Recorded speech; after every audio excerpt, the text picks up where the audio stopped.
प्रद्युम्न शर्मा, चलिए शुरुआत करते हैं। विधानसभा चुनाव से पहले शिवराज सरकार अपना मंत्रिमंडल विस्तार कर सकती है।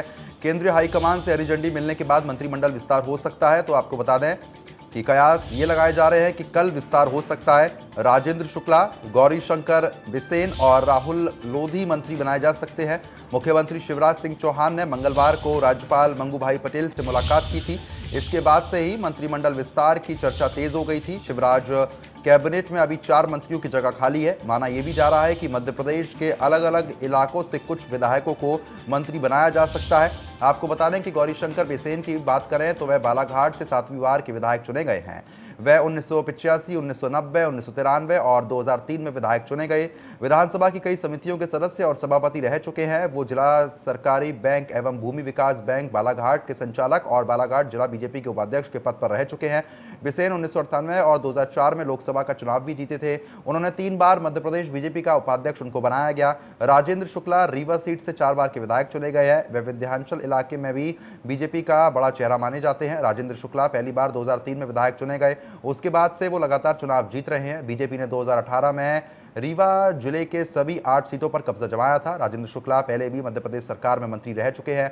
वहीं राहुल लोधी पूर्व मुख्यमंत्री उमा भारती के भतीजे हैं। वो टीकमगढ़ के खरगापुर विधानसभा सीट से पहली बार विधायक चुने गए। बीजेपी इन्हें युवा लोधी नेता के तौर पर प्रोजेक्ट करना चाहती है।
जानकारी ऐसी है, कल होगा मंत्रिमंडल का विस्तार, ऐसी जानकारी है। भोपाल से 4 जगह जो है वो खाली हैं। राजभवन में होगा शपथ ग्रहण समारोह। 4 मंत्री ले सकते हैं शपथ। इस वक्त की अहम खबर है, रीवा विधायक राजेंद्र शुक्ला का नाम लगभग तय माना जा रहा है। बालाघाट विधायक गौरीशंकर बिसेन का नाम भी फाइनल है, ऐसी जानकारियां मिल रही हैं। तो फिलहाल कल होगा मंत्रिमंडल का विस्तार। आपको बता दें राजभवन में शपथ ग्रहण समारोह किया जाएगा।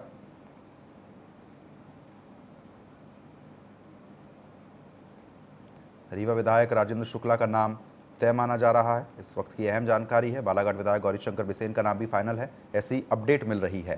फिलहाल अब नाम आधिकारिक तौर पर तो कल ही सामने आ पाएंगे।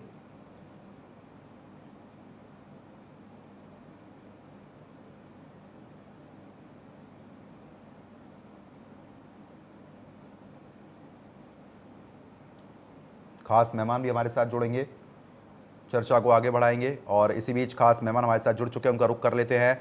बीजेपी प्रवक्ता हैं सुरेंद्र शर्मा, आपका स्वागत करता हूं इंडिया न्यूज़ पर। फिरोज सिद्दीकी है कांग्रेस प्रवक्ता, आपका भी बहुत बहुत स्वागत करता हूं इंडिया न्यूज़ पर।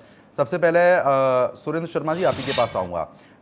अब मंत्रिमंडल का विस्तार जो है वो कल होगा, ऐसी अपडेट लगातार मिल रही है। चुनाव नजदीक है, आने वाले समय में चुनाव है, उसके मद्देनजर अगर हम स्थिति समझना चाहें, 4 नाम जो हैं वो लगभग तय से माने जा रहे हैं। अब आधिकारिक तौर पर तो कल ही पता लग पाएगा। क्या प्रतिक्रिया देंगे आप? देखिए, मंत्रिमंडल का विस्तार करना यह माननीय मुख्यमंत्री जी का विशेष अधिकार है। जिस दिन वो शपथ लेते हैं उस दिन से लेकर आचार संहिता तक मध्य प्रदेश की आवश्यकता के अनुसार, संगठन की आवश्यकता अनुसार क्षेत्र को बराबर प्रतिनिधित्व देने के लिए उनको जब लगता है विस्तार करते हैं। पर एक बात मैं लगातार 2 दिन से देख रहा हूं मीडिया में 2 दिन से नाम चल रहे हैं, आज विस्तार हो रहा है, कल विस्तार हो रहा है, और कुछ लोगों ने तो समय तय कर दिया कितने बजे हो रहा है। अरे माननीय मुख्यमंत्री जी की केवल राज्यपाल जी से मुलाकात हुई है, सौहार्द मुलाकात, तो सहज मुलाकात है। अब सूत्रों के आधार पर उसको हम कन्फर्म मान लेंगे। तो मैं एक बात हमेशा मजाक में कहता हूँ कि राहुल गांधी का गोत्र और मीडिया के सूत्र ये हमेशा विश्वसनीय नहीं होते, कभी कभी तुक्का चल जाता है, कभी कोई जानकारी मिल नहीं, जाती है। अब अगर राजनीति में कुछ भी हलचल होती है तो तमाम बातें भी तो निकलकर सामने आती है ना। नहीं, आप ये बताइए, माननीय मुख्यमंत्री जी की तरफ से कोई आया कि इस दिनांक को, इस समय, या ये नाम हमने भेजे हैं? हाँ। राजभवन से कोई जानकारी आई क्या? भारतीय जनता पार्टी को जानकारी आई तो क्या? हमने भी तो यही बोला है कि कल हो सकता है, होगा, और होने में भी तो फर्क होता है। तो मैं भी तो वही कह रहा हूँ कि राहुल गांधी का गोत्र मीडिया का सूत्र। नहीं, तो मैं वही तो आपको बता रहा हूँ ना। अब मैंने सवाल कुछ और आपसे पूछा, आप ले किसी और बात पे गए। मैं भी तो आपसे कह रहा हूँ ना कि होना और होगा में बहुत फर्क होता है जी। वही चीज तो है ना फिरोज जी। अब देखिए, मंत्रिमंडल का विस्तार हो सकता है, सुरेंद्र जी अब बोल रहा हूं मैं, हो सकता है कल, लेकिन स्थिति अब अगर हम समझना चाहे आने वाले चुनाव के मद्देनजर कितना महत्वपूर्ण मान रहे हैं आप? अरे भाई, मेरा तो पहली चीज ये है कि ये लूट खसोट की 50-50% की सरकार है। ये 50% कमीशन लेती है।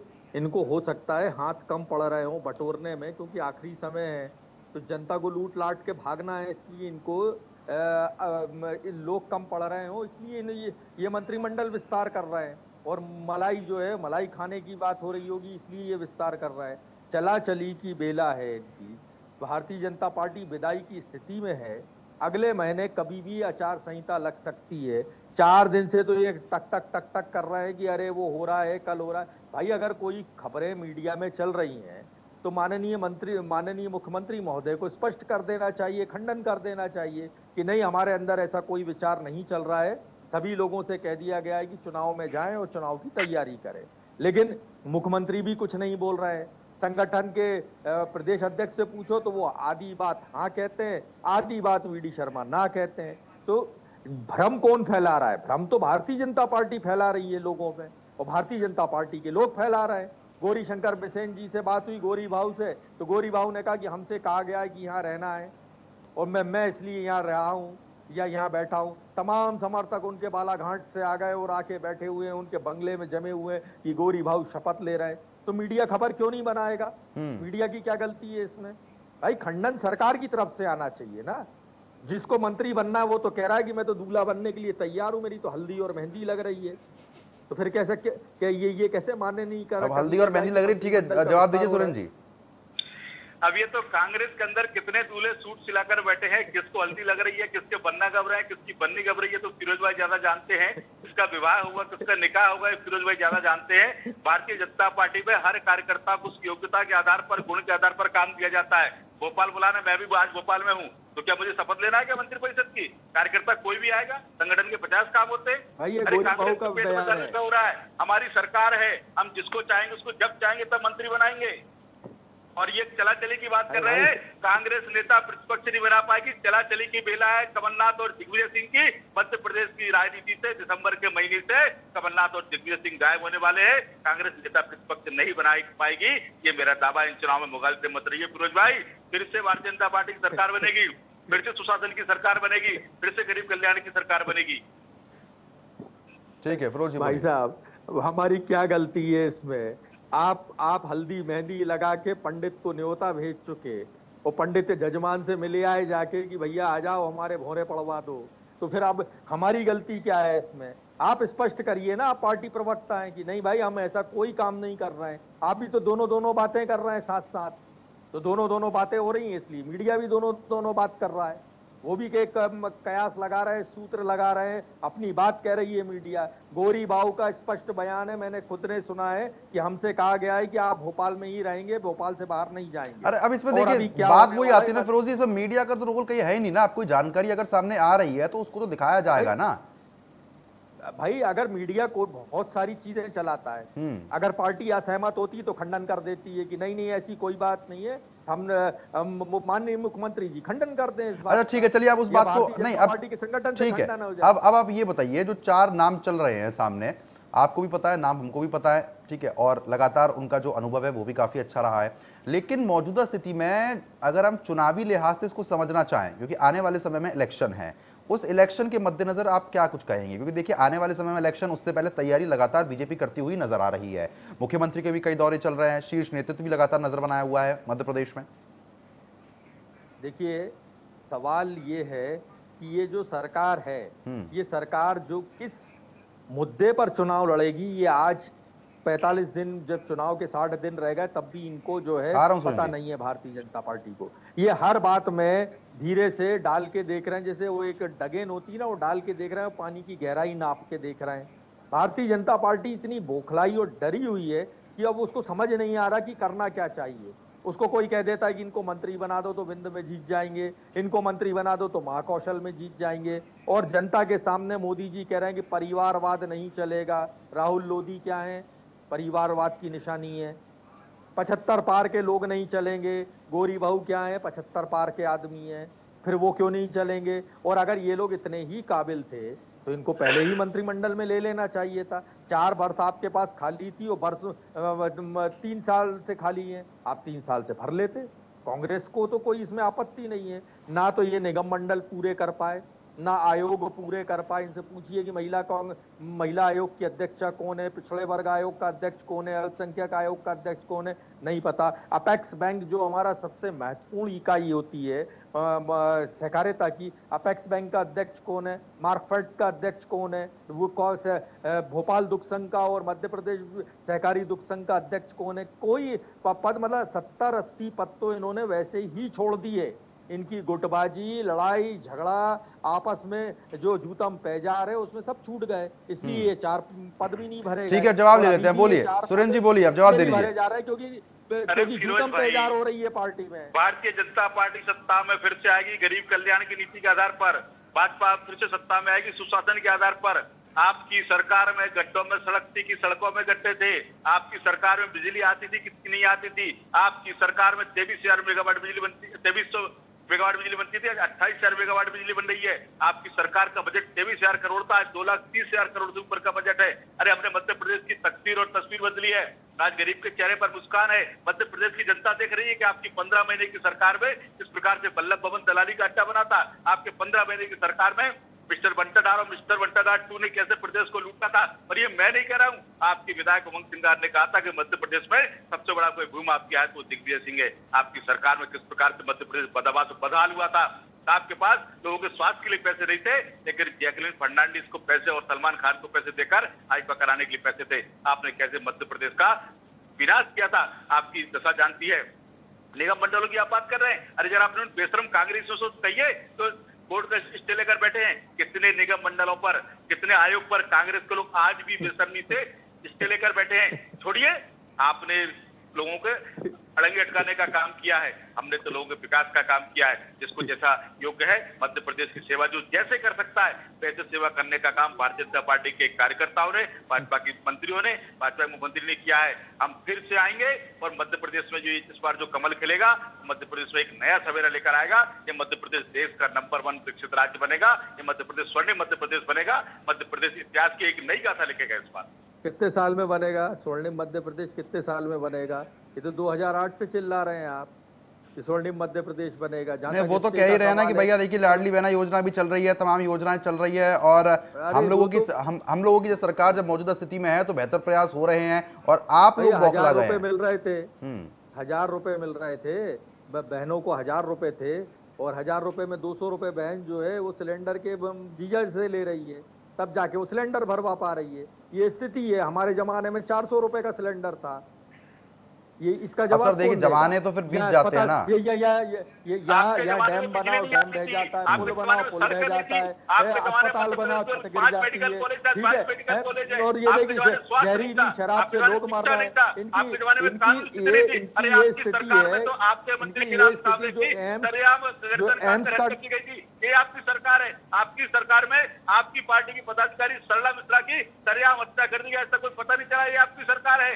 मध्य प्रदेश में मिस्टर बंटाधार का राज था, सम्राट किलविस का राज था। ऐसा लगता था जब पाषाण युग में आ रहे हैं। आप किस राज्य की बात करते हैं? हमने उससे अंधेरे में ऊपर निकाला है। दुनिया में महंगाई बढ़ी है तो कुछ चीजों पर उसका असर पड़ा होगा, लेकिन उसके आज हर बहन के घर में चूल्हा है, ये भारतीय जनता पार्टी ने दिया है। हर 24 घंटे लाइट आती है, भारतीय जनता पार्टी ने दी है। आज गरीब का 5 लाख का फ्री इलाज हो सकता है, ये भाजपा ने अरे दिया है। भैया हो गया, आपकी सरकार में हमने। गोरे, आप तो ये मेरे को बताओ, 60,000 1000 रुपए का किया है। सिलेंडर क्यों है? 100 का पार पे पेट्रोल क्यों है? 100 रुपए का डीजल क्यों है? आप तो इस बात का जवाब दो। ये बेरोजगार क्यों सड़कों पर घूम रहे हैं? आप ये बताओ, अस्पताल में डॉक्टर नहीं है, तो आप बताइए तो मुझे। नहीं तो अब देखिए ना, देखिए पेट्रोल डीजल की आप बात करते हो तो कांग्रेस की सरकार तो राजस्थान में भी है, वहां कितना पेट्रोल डीजल का प्राइस है, आप वो भी तो बताइए। राजस्थान की बात नहीं करेंगे। अरे भाई कहीं भी कितना भी प्राइस हो, महंगा किसने किया है? महंगा किसने किया? अब देखिए, अब महंगा किसने किया, आप केंद्र सरकार पे ले गए। क्या स्टेट गवर्नमेंट कम करती है पेट्रोल डीजल की प्राइस? सेंट्रल गवर्नमेंट बिल्कुल स्टेट गवर्नमेंट कम नहीं करती, लेकिन स्टेट गवर्नमेंट और प्रदेशों को जो देखिए ना आप, उसके अगर उसके लिहाज से देखा जाए तो बताइए ना। कौन से प्रदेश में कम है? बताइए कौन से प्रदेश में कम है जो 100 के आसपास नहीं हो डीजल पेट्रोल? जो 55 रुपए का पेट्रोल था वो 100 के आसपास कैसे पहुंच गया? सवाल ये है ना। 400 रुपए का सिलेंडर 1200 को क्यों पहुंच गया? राजस्थान में हमारी सरकार 500 का सिलेंडर देती है। अरे भाई भाजपा शासित राज्यों में मिलती है। 10 रुपए लीटर पेट्रोल मिलता था, राजीव गांधी ने उसको 22 रुपए किया। ये बढ़ाने का काम आपने किया है। अरे भैया ये बताओ, आप तो आए थे ना ये कहते हुए बहुत हुई पेट्रोल डीजल की मार, अब की बार मोदी सरकार सब पैसा निकाल के अंबानी अडानी को दे दिया आपने। बताओ ना क्या हुआ फिर उसका?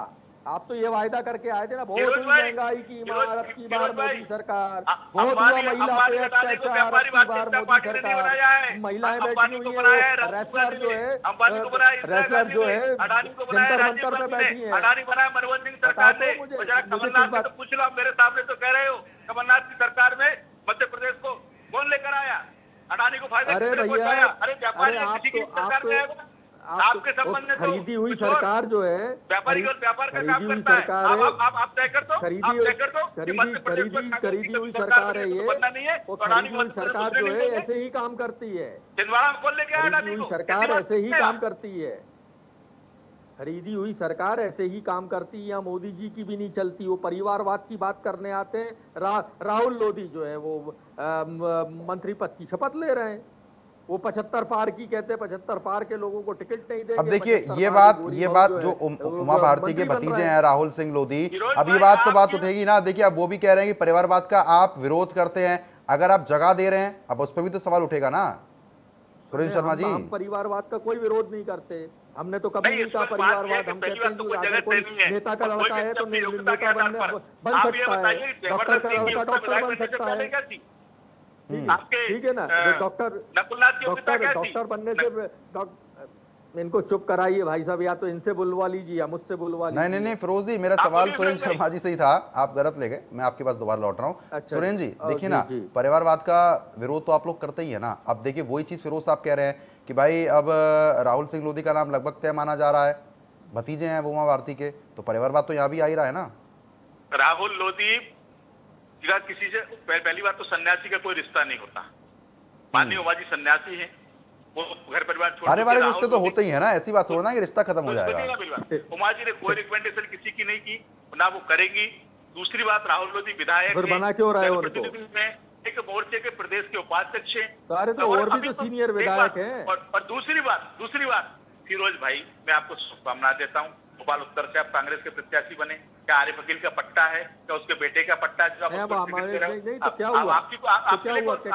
अरे भाई तो विश्वास सारंग का भी तो पट्टा नहीं है। अरे विश्वास सारंग का भी तो पट्टा नहीं है। गोविंदपुरा में कृष्णा गौर का पट्टा है क्या?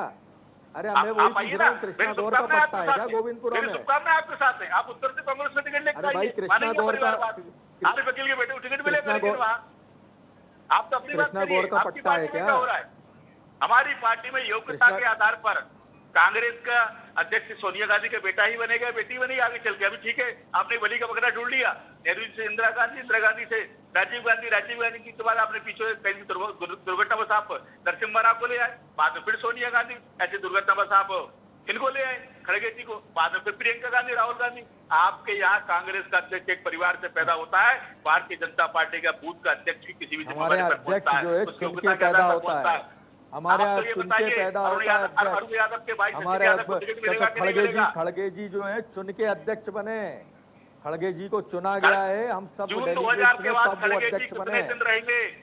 लोकसभा चुनाव में करारी हार के बाद बलि का बकरा, जिस प्रकार से सीताराम केसरी को आपके लोगों ने अरे भाई, बेइज्जत ये आप करके तो धक्का मार के पार किया था, वैसे ही खड़गे भैया, जी बाहर होंगे। फिरोज भाई लिख कर रख लो। अब देखिए अरे वो भैया, यही ये कह रहे मोदी हैं निकालना सुरेंद्र छोड़िए। जी, अब देखिए फिरोज साहब यही कह रहे हैं कि भाई आप राहुल सिंह लोधी का जिक्र कर रहे हैं, उनसे भी तो सीनियर विधायक है, उनको भी तो मौका मिलना चाहिए। अरे तो अभी कोई नाम कौन सा फाइनल हुआ है? हम्म। क्षेत्र की दृष्टि से, योग्यता की दृष्टि से, सामाजिक दृष्टि से जो प्रतिनिधि जिसको देना होगा वो मंत्री जी संगठन से चर्चा कर निर्णय करेंगे। अभी तो कोई बात बाहर ही नहीं आई। अब कोई बन जाए तो फिर आप बहस कर लेना किसको क्यों बनाया, ज्यादा सीनियर लोग थे। सूत न कपा चुनाव में लट्टा। अभी तो कोई विषय नहीं है ना। अरे ये तो कांग्रेस की हालत तो वो ये हो गई है, किसी ने चिल्ला दिया, कौआ कान ले गया, कांग्रेस को लोग दौड़ पड़े। अरे कान पे हाथ रखकर देख लो कि कान है कि नहीं है आपके पास। अफवाहों पर केवल वजह लेते रहना। फिरोज जी कान है या नहीं है देख लीजिए एक बार। अब भारतीय जनता पार्टी के पास कोई